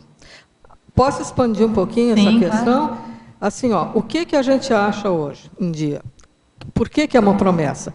Porque o que se espera é que a ciência chegue num ponto de conseguir descobrir um simbiótico ou um probiótico que reflita, que seja exatamente a microbiota que a pessoa tem no seu intestino, que cada indivíduo tem, que sejam capazes de reproduzir a minha, a tua, a do outro, e dar um medicamento específico. Esse seria curativo. Os atuais que existem, eles têm assim, uma meia dúzia de bactérias ali, que não equivale à totalidade. Mas são genéricos, assim, né? São genéricos e uma meia dúzia de bactérias, enquanto que nós temos centenas de espécies ali. Tá. Entende? Então, se conseguissem reproduzir a microbiota de cada indivíduo, esse seria o medicamento ideal. É isso que tentam fazer no transplante fecal, de reproduzir o mais parecido possível. Entendi. Mas não conseguem porque cada indivíduo tem uma microbiota diferente. E na fatologia, na página 6, no final da 6ª linha, de baixo para cima, pede para você explicar o potencial das pesquisas na área da metagenômica para o descortino das comunidades microbianas. Isso aí foi uma grande quebra de paradigma e foi assim o que deu um impulso fantástico e foi o surgimento da microbiologia moderna, basicamente a partir das técnicas moleculares e dessa metagenômica. A metagenômica significa o seguinte: eles pegam qualquer ambiente, e isso pode ser do corpo humano, dos seres vivos ou do ambiente mesmo, da natureza, pegam um material dali, extraem todo o DNA que eles encontram ali, mas extraem assim, o DNA total, né? Não interessa de qual micro-organismo. E, a partir desse DNA, eles fazem lá processamentos, que são técnicas de amplificação e de sequenciamento, e, a partir daí, eles verificam, conseguem identificar quais são os micro-organismos que existem ali. Tá? Então, eles pegam assim, o conjunto total e entra naquela questão de se estudar as bactérias em conjunto. O que eles viram a partir disso? Em primeiro lugar, que 99% das bactérias que existem nesses ambientes, em qualquer ambiente, nós não conhecemos, ou não conhecíamos. A gente conhecia muito pouco. Isso revolucionou toda a microbiologia. Porque daí se viu como o nosso conhecimento está atrasado. A grande maioria desses micro-organismos não são cultiváveis em laboratórios pelos métodos convencionais. Então, não se sabe o que é. E mais, a gama de informações que isso trouxe, e essa informação toda é processada em computadores, é tão grande que nem os computadores dão conta, ou existem máquinas suficientemente avançadas para processar a quantidade de informações a respeito desses micro-organismos. E muito menos para a gente conseguir dar nomes a eles. Com isso, o que eles fizeram para tentar conseguir estudar e entender? Começaram a agrupar aquelas bactérias, aqueles micro-organismos que são mais parecidos, né, naquilo que a gente chama de clusters, que está ali na estrangeirismologia.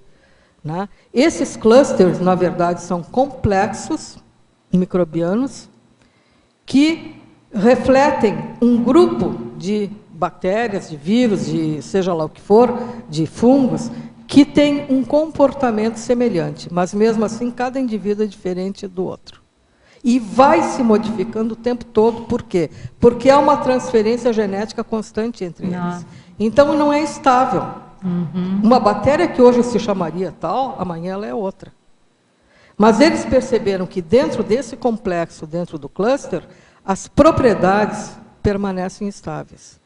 A expressão gênica permanece estável. Então, eles conseguem dar um nome a um cluster, mas não aos indivíduos que estão dentro deles. Isso revolucionou todo o entendimento da microbiologia. Eu estava pensando aqui, enquanto ela falava, de um paradoxo, né? De como esse estudo da micro-vida leva justamente ao aumento da cosmovisão. Mas foi isso que eu falei. É impressionante, você passa a expandir a sua consciência no último verbete, quando você começa, né? Ao estudar os micro-organismos. Foi isso que aconteceu o paradoxo comigo. de você ter a expansão. Eu trouxe essa maior. questão quando eu apresentei o micro-organismo, porque eu comecei assim a fazer reflexões em nível cósmico. Entende? Porque, na verdade, as coisas parecem que em tamanhos menores parece que se reproduzem, né? Vão aumentando de dimensão, mas parece que o mecanismo intrínseco ali, ele tem alguma coisa de semelhante. Você está falando ali, um micro-organismo traz um cosmos dentro dele. Né? Você tinha uma pergunta para fazer?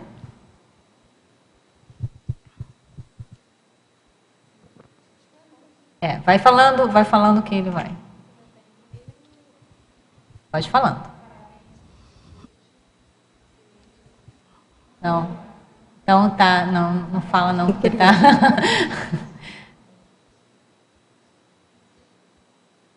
Tá para cima?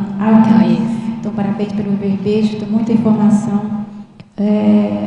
A gente sabe que os micro-organismos, eles têm relações com o pH, com acidez e não acidez, né? Você cita aqui na filiologia, acidofilia, alcalinofilia e também no potencial de hidrogênio. Então, eu quero saber se a microbiota, se esses micro-organismos têm relação com a acidez do organismo, do ser humano, do corpo. Tem sim.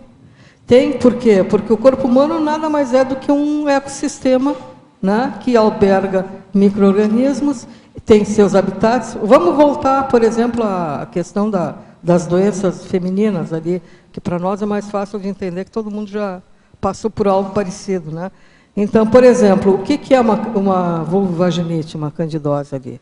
Há uma alteração do pH, senão ela não se estabeleceria ali, né?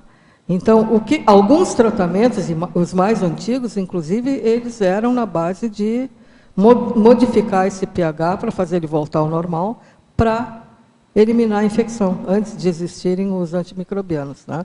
Então, essas condições que eu cito ali na argumentologia, entre elas o pH, o potencial hidrogênio iônico, elas funcionam em qualquer ambiente, tá? Elas servem para qualquer ambiente.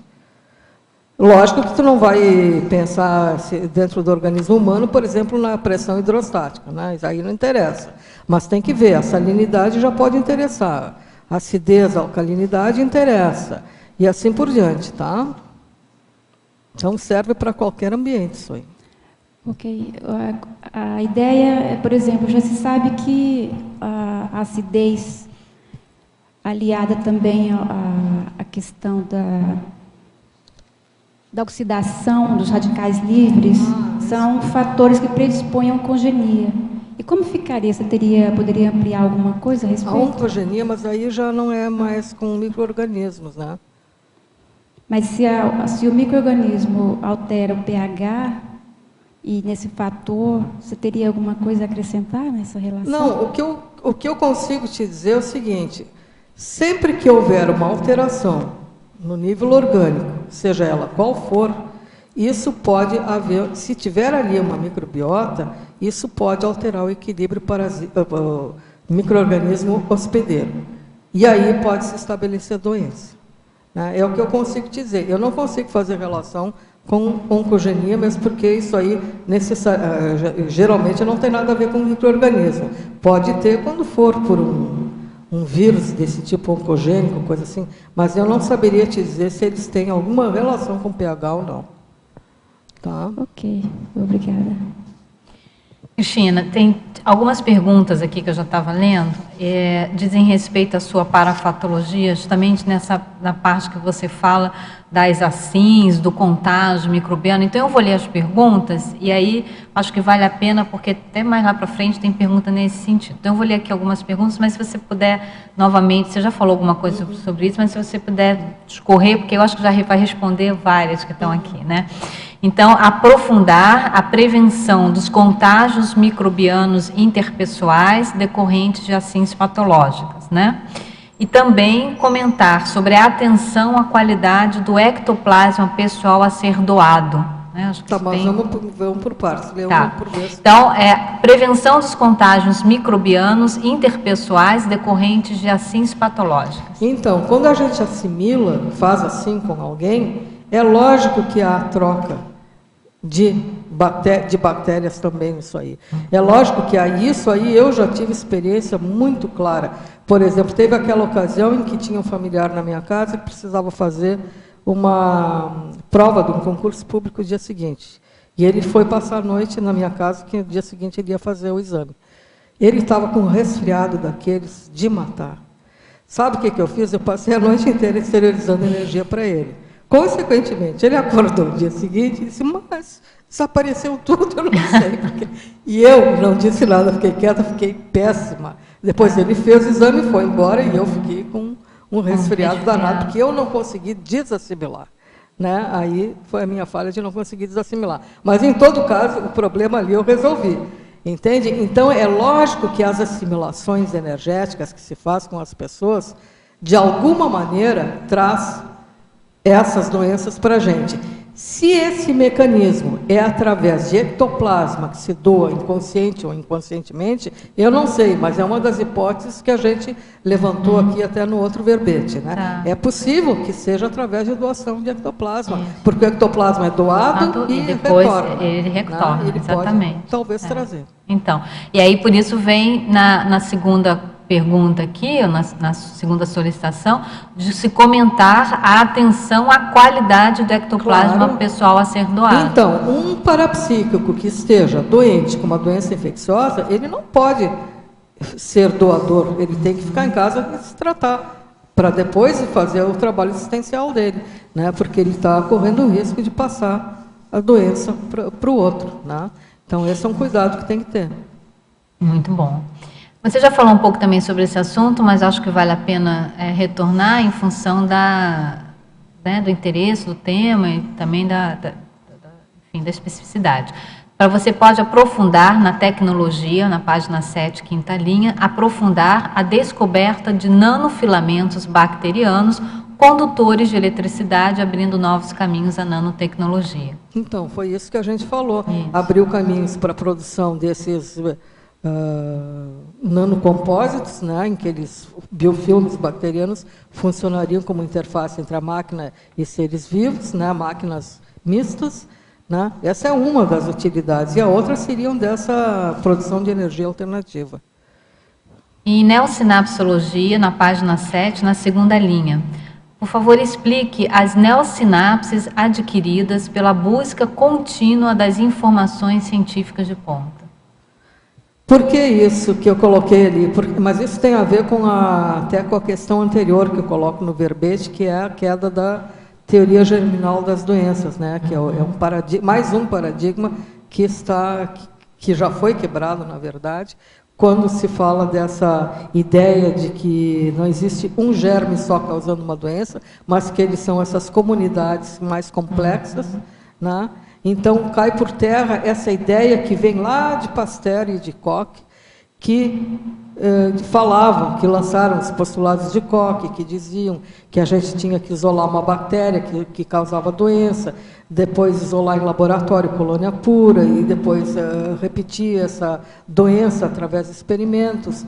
Isso tudo começa a cair, perde força essa teoria germinal da consciência. Teoria germinal da doença significa que um germe é o agente de uma doença, só. Hoje a gente sabe que não é bem assim, que são esses complexos, né? Ou até pode ser mais de um tipo de germe causando a mesma doença. Isso mostra para a gente, só esse fato já mostra como as teorias científicas, elas estão sempre sendo quebradas. E a gente tem que estar aberto a essa nova ideia, essa nova informação que surge, né? Então, pode ler a frase de novo. As neossinapses adquiridas pela busca contínua das informações científicas de ponta. Então, né? Nós temos que estar sempre abertos a essas informações novas que surgem. Bom, em paradoxologia, você pode expandir, na página 8, a paradoxologia, né? Você pode expandir o paradoxo da consciência lúcida ser tão partícipe da cadeia alimentar quanto a bactéria. E não é? Pois é, então começa lá no início, né, um comendo o outro para sobreviver, e assim vai na cadeia alimentar, e chega no nosso nível e a gente ainda está, se brincar, ainda um come o outro, né? Tem gente que ainda come, tem os canibais que ainda come o outro, né? Exatamente. Então, demora para sair disso, né? E nós somos comidos também pelas bactérias, né? Também, né? também. Nosso corpo também, né? Também. Nosso corpo também, né? É o ciclo, é tudo em ciclos, né? Tudo são ciclos da natureza.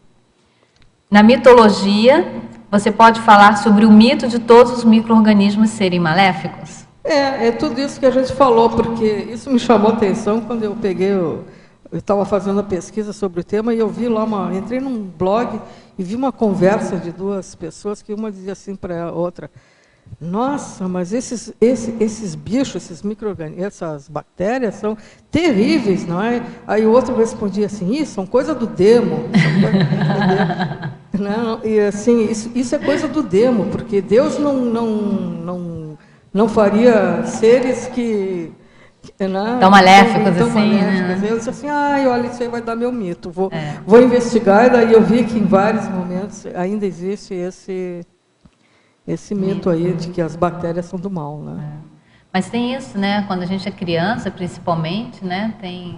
Tem essa condição, né? De não querer, né, entrar em contato com o micróbio, né? E tem uma parte que é até importante, né? Para a criança, ela começa a entrar no estado de autoimunização, se ela não tem isso, vocês aí que são mães? Tem, eu acho que tem que deixar a criança ficar um pouco, né, digamos assim, uma contaminação sadia para ela criar resistência, não é? A gente chega a comentar em algum lugar aí, a gente comenta que o início da vida ou é no meu próximo verbete, não sei mais, no início da vida, nos 2 primeiros anos de vida da criança, é quando a imunidade está se estabelecendo e ela precisa dessas bactérias para ser estimulada, né, para ser implantada. Na fatologia, na página 6, no final da 4ª linha, você pode explicar a variedade de substratos passíveis de colonização por micróbios? Olha, tudo que vocês possam imaginar, substrato significa o seguinte, traduzindo aqui no nosso contexto, é comida, tá? Aquilo que serve de nutrição para micro-organismos. Tudo que vocês possam imaginar tem micro-organismo que é capaz de aproveitar. Existe micro-organismo em plástico, em vidro, em madeira, no couro, no tecido, em tecidos vivos como nós, plantas, até em substância dessas desinfetantes, produtos desinfetantes, tem micro-organismos que crescem.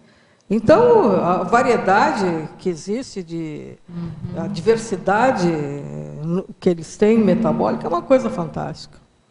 Né? São muito adaptáveis, são extremamente adaptáveis.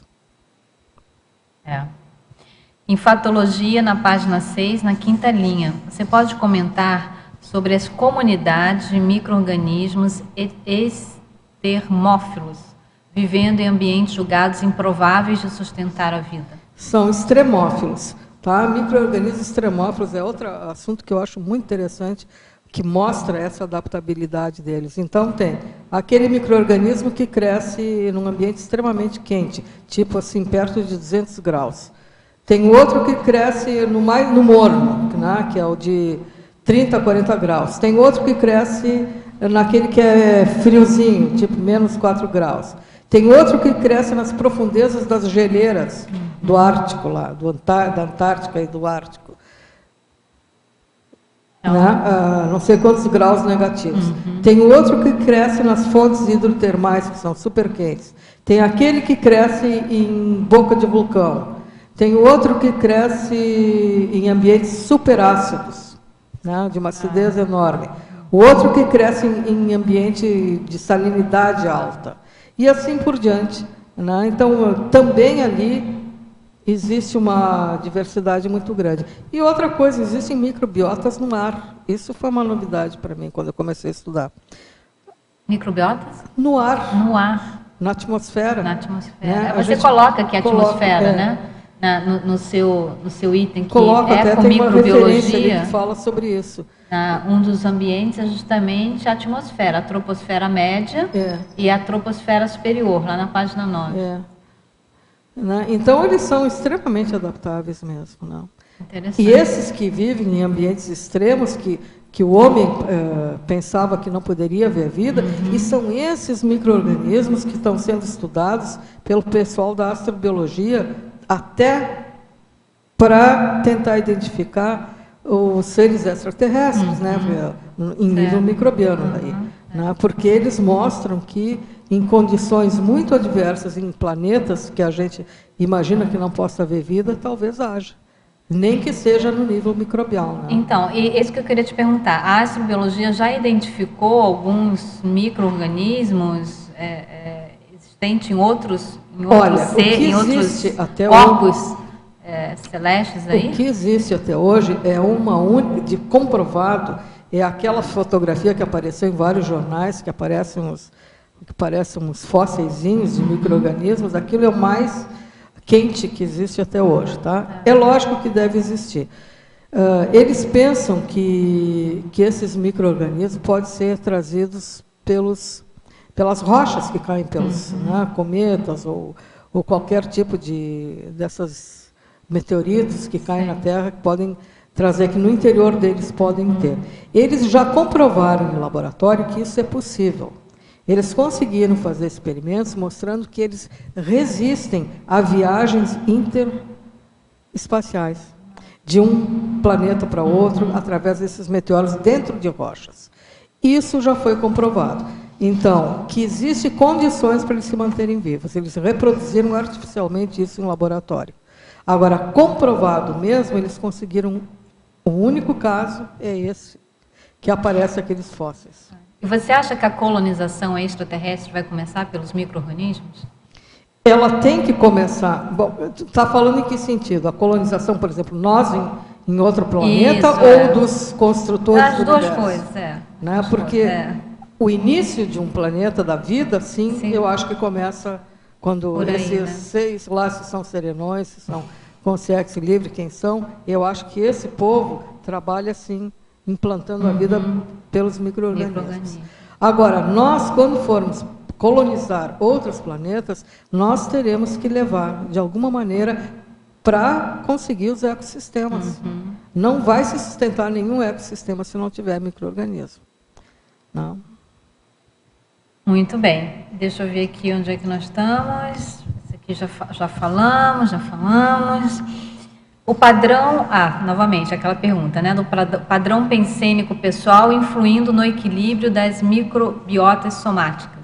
É isso. Qualquer desequilíbrio, veja assim, ó, qualquer desequilíbrio emocional que a pessoa tenha, ela já está predisposta, ela já abriu a guarda para qualquer manifestação de doença, não só infecciosa, entre elas as doenças infecciosas. Então, é aquilo, esses dias mesmo o professor Valdo falou, então a pessoa fica patopensenando. Essa patopensenidade retorna para ela e vai atingir o locus de menor resistência do corpo. E, a partir daí, vai surgir uma doença. Essa doença pode ser uma doença infecciosa, sim. Todas as doenças vão estar com, digamos, com as portas abertas dentro de uma questão de falta de rigidez pensênica. Né? E você comentou que em determinado momento as bactérias elas começam a eliminar toxinas, não é isso? Podem começar... Algumas delas são toxigênicas. Então, de repente, será que a gente poderia estabelecer, por hipótese, algum nível de sensibilidade energética no movimento de autodefesa, elas começam, né? Eu acho que existe até uma outra coisa, que isso também não é comprovado, né, mas que a gente imagina que deva existir, que a gente pode alterar a virulência de um micro-organismo. Aquele que não era tão virulento, ele passa a ser. Eu acho que a patopensenidade consegue fazer isso. Mas isso tudo são assim, ó. Hipóteses, né? Hipóteses. Não. E a gente vai esperar o seu próximo verbete, né? Que vai falar justamente sobre essa condição dos microbiotas. Como é que é o nome? Microbioma humano. Microbioma humano. Tá bom. Vamos lá? Com relação a controle biológico, na ciência agronômica já é um fato, de controle biológico de doenças. De doenças? Doenças. De pragas? Sim, pragas e doenças. Pragas da agricultura? Sim. Tá. Você poderia ampliar isso aí com relação ao potencial, no caso de... Existe muita coisa sendo feita. Até a minha tese de mestrado foi com um fungo que era usado nessa área mesmo. Ele era um fungo entomopatogênico, né? Ele era usado no controle biológico de pragas da agricultura. Isso é uma coisa que usam, né? Também tem uma certa polêmica nisso aí, porque sempre tem aquela questão de o quanto que aquilo vai poder infectar ou contaminar o ambiente, mas eu acho que é uma coisa bem interessante e que funciona, né? Porque pelo menos não contamina com agrotóxico essas culturas todas, tá? E em termos de micro-organismo, é isso que tem. Eu falo um pouco sobre isso no verbete micro-organismo. Né? Se tu olhares lá, depois tu vai ver que tem um item que fala sobre isso aí na argumentologia.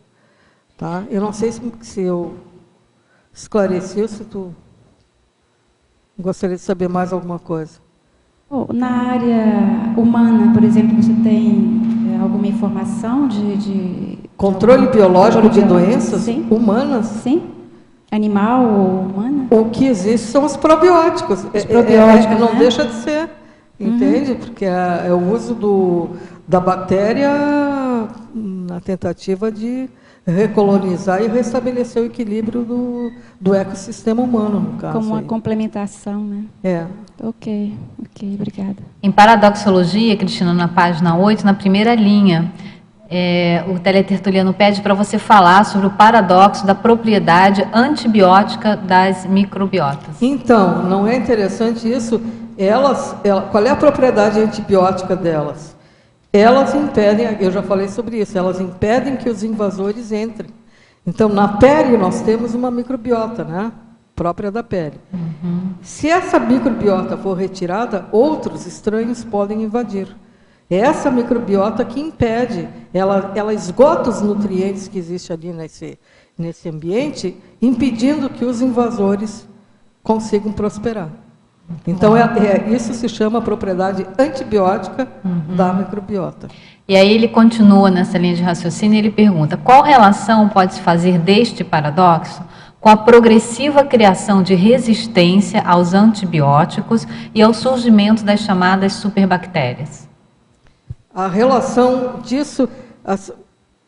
Se pode se fazer alguma relação, né, desse paradoxo, dessa propriedade antibiótica das microbiotas, com a progressiva criação de resistência aos antibióticos e ao surgimento das chamadas superbactérias. Eu acho que o que as pessoas deveriam fazer, e isso a medicina já está falando disso há muito tempo, só que mesmo na medicina ainda isso não é feito, é tomar mais cuidado com o uso desses antimicrobianos. Não são antibióticos, são antimicrobianos, são quimioterápicos, que são utilizados e vêm destruindo essas microbiotas normais.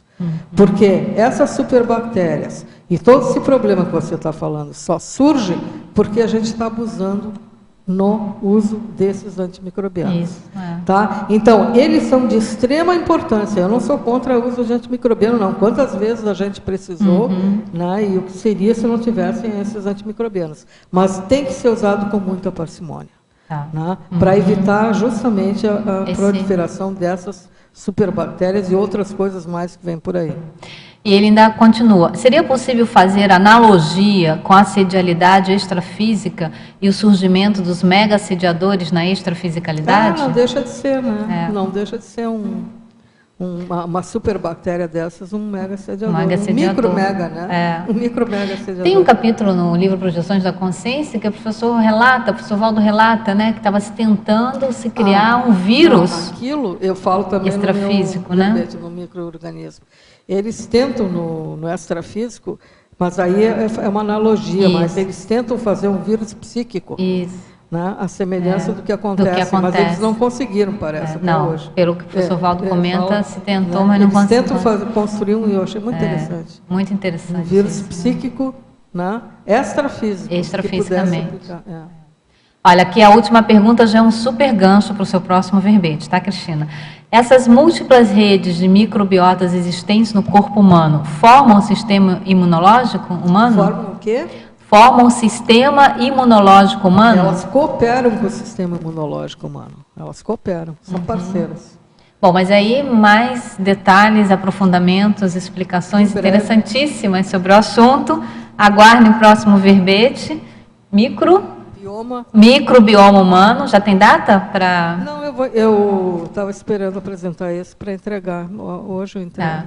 Então, vamos dar continuidade aí à série. Cristina, muito obrigada, meus parabéns aí pelos esclarecimentos, interessantíssimo tema, muito bom mesmo. Aguardamos os próximos verbetes. E o livro já está no prelo também? Não, o livro está no começo, isso aí é a pesquisa do livro. Mas já está vendo que gera bastante interesse, né? Já vai ajudar bastante. Parabéns, tá bom? Obrigada a todos pela participação e vamos aos nossos comerciais. As pontuações da tertúlia de hoje são 14 assinaturas no livro de presença, 18 perguntas presenciais e 36 perguntas online. Temos um recado. Ana Rocha, programa Verbetografia. Boa tarde a todos. O programa Verbetografia tem 3 motivos para você participar: entender a lógica e estrutura da construção do verbete, participar da mega GESCOM grupal da Conscienciologia, promover auto e hetero desassédio mental somático. O programa vem no formato em AD. Começa dia 26 de fevereiro a 21 de maio de 2015. Segundo semestre, 6 de agosto a 29 de outubro de 2015. Informações, inscrições na recepção do CIAEC. O telefone é 4525-2652. O e-mail é caec@caec.org. Obrigada.